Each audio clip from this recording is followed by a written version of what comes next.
और यहाँ मनमानी करते हुए काल्पनिक आधार पर, रैपिड सर्वे के आधार पर, जनसंख्या के आधार पर यहाँ 10, 12, 15% एससी वर्ग को समेटा जा रहा है। तो ये तो उनके हक अधिकारों पर डाकामारी है ना।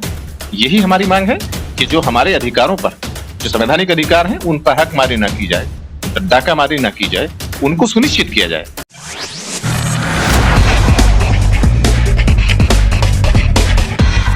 आज हम मौजूद हैं लोनी तहसील में और यहाँ हम आए हैं एडवोकेट सुरेंद्र कुमार जी से, जो कि लोनी बार एसोसिएशन के अध्यक्ष भी हैं। इनसे जानने आए हैं कि जो हाईकोर्ट में मामला चल रहा है, जो याचिकाएं पड़ी हैं, इस पर कहाँ तक न्याय संगत है, किस तरीके से पड़ी हैं, इसमें क्या होना चाहिए था और क्या हो रहा है। हम ज्यादा जानकारी लेंगे एडवोकेट सुरेंद्र कुमार जी से। सुरेंद्र कुमार जी, आपका बहुत बहुत स्वागत है। जी धन्यवाद।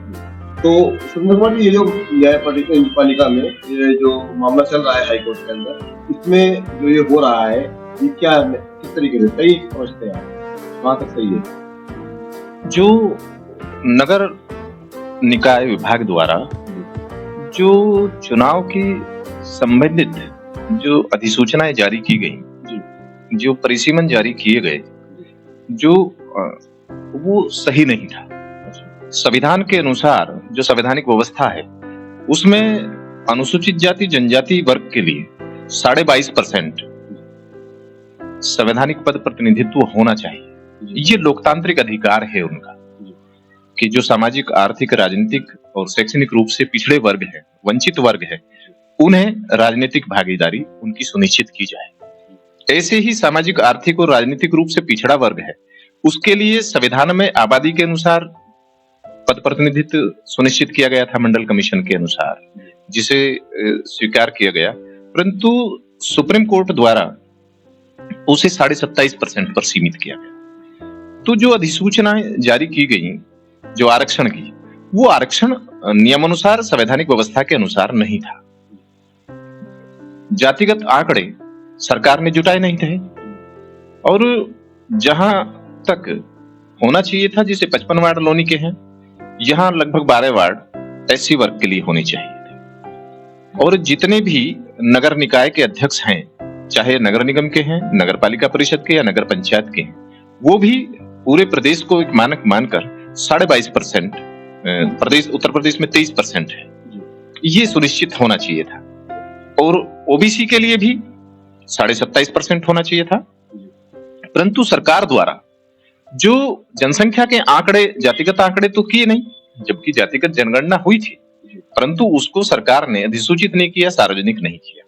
मनमाने रैपिड सर्वे किए गए, और रैपिड सर्वे कहाँ किए गए किसी को पता नहीं। और रैपिड सर्वे मनमाने हैं, इसका कोई आधार नहीं, जो सरकार ने भी नहीं दिया।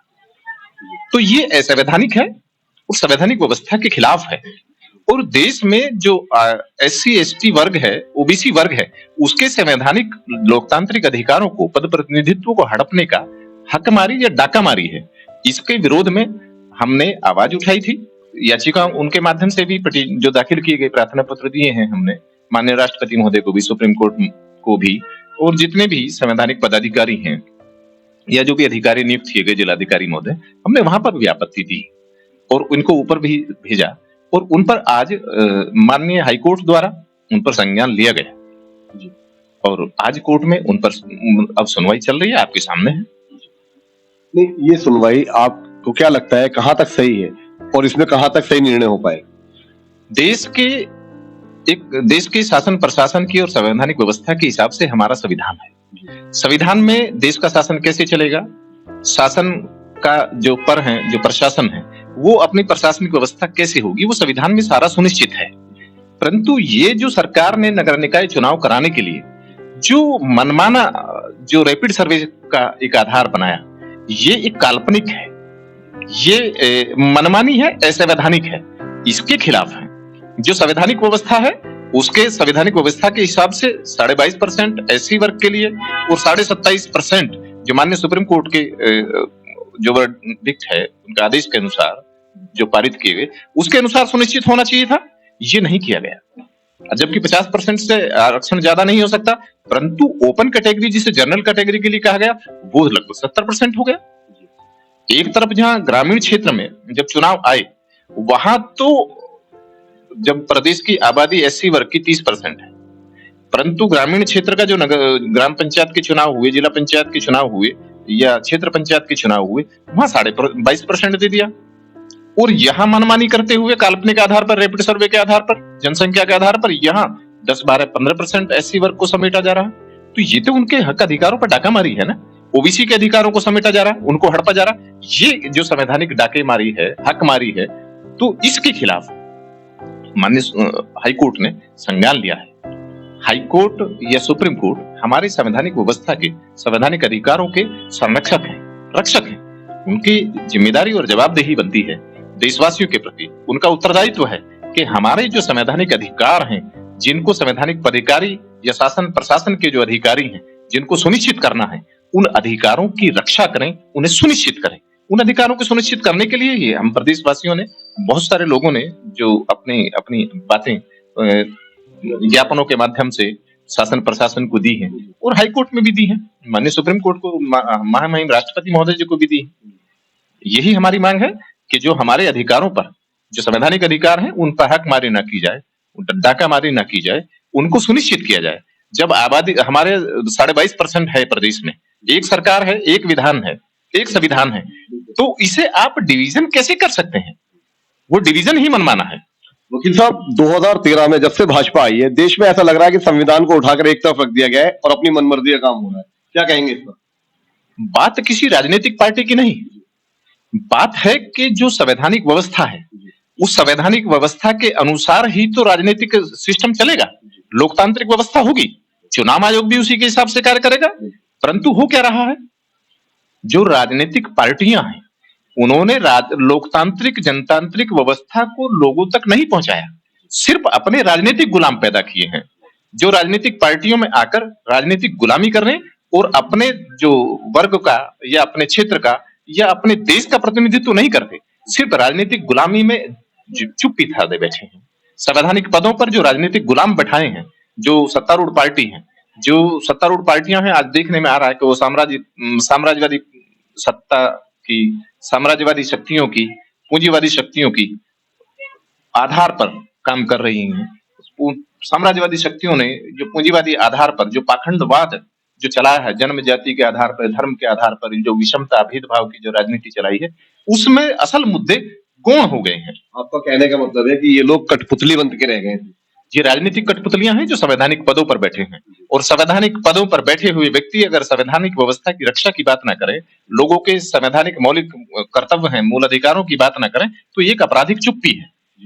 संवैधानिक पदाधिकारियों के, शासन प्रशासन के जो अधिकारी हैं, उनकी ये जिम्मेदारी, जवाबदेही है, उत्तरदायित्व है कि वो देशवासियों के, देश के नागरिकों के मौलिक अधिकारों की, संवैधानिक अधिकारों के लिए आवाज उठाएं, उनके अधिकारों को सुनिश्चित करने के लिए, अधिकारों को पूरी तरह से रक्षण करने के लिए कार्य करें।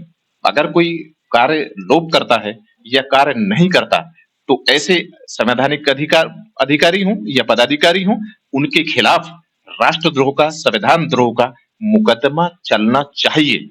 सबसे बड़े देशद्रोही अगर कोई है, तो वो शासनिक प्रशासनिक पदों पर या संवैधानिक पदों पर बैठे हुए, जो संविधान की शपथ लेते हैं, पद और गोपनीयता की शपथ लेते हैं, परंतु अपने पद और स्थिति का दुरुपयोग करते हुए संविधान द्रोह करते हैं, तो यही राष्ट्रद्रोह है। इनसे बड़ा कोई राष्ट्रद्रोही नहीं हो सकता। जो संविधान द्रोही है, वही राष्ट्रद्रोही है। इनके खिलाफ कानूनी कार्रवाई होनी चाहिए। वकील साहब, लोनी के अंदर नगर पालिका अध्यक्ष का पद ओबीसी का हुआ है, तो इस पर आप कुछ कहेंगे? हमारी लोनी के बारे में नहीं है, वैसे लोनी की बात जानना चाह रहा हूं। हमारा लोनी के बारे में ओबीसी का पद हुआ, आरक्षण हुआ, बहुत अच्छी बात है, होना चाहिए। परंतु पूरे प्रदेश में ओबीसी की भी जो 27.5% है, वो पद सुनिश्चित होने चाहिए, चाहे वो नगर निगम के हों, चाहे नगर पंचायत के हों या नगर पालिका के हों। उसी के साथ साथ जो अनुसूचित जाति वर्ग के लिए, जनजाति वर्ग के लिए 22.5% जो लोकतांत्रिक अधिकार हैं, राजनीतिक पद प्रतिनिधित्व है, वो भी सुनिश्चित होना चाहिए। और ये हमारी अपील है, क्योंकि अभी पीछे चीफ जस्टिस साहब ने कहा था कि उच्च न्यायपालिका में या सर्वोच्च सुप्रीम कोर्ट में आम आदमी की पहुंच नहीं है। आम आदमी के अधिकार वहां दम तोड़ देते हैं, उनकी आर्थिक क्षमता नहीं है। तो हम भारत के लोग हैं, हम भारत के लोगों ने संविधान को बनाया, और संविधान को संविधान सभा ने के रूप में जो संसद थी, उस संसद ने उसको लागू किया, जिसे महामहिम राष्ट्रपति महोदय ने उसको अनुमोदित करके उसका प्रकाशन हुआ, पूरे देश ने उसको अंगीकार किया। तो उस संविधान जिसको अंगीकार करने के बाद वसीयत हो गया, उसमें किसी को दखलंदाजी नहीं करनी चाहिए, अपनी मनमानी नहीं करनी चाहिए, चाहे कितना भी प्रचंड बहुमत आ जाए। उस प्रचंड बहुमत की सरकार वो देश के संविधान से चलती है। देश के संविधान के अनुसार आपने शपथ ली है, देश के संविधान के अनुसार आपने जो देश के सामने एक एजेंडा रखा, उसको जनता ने स्वीकार किया।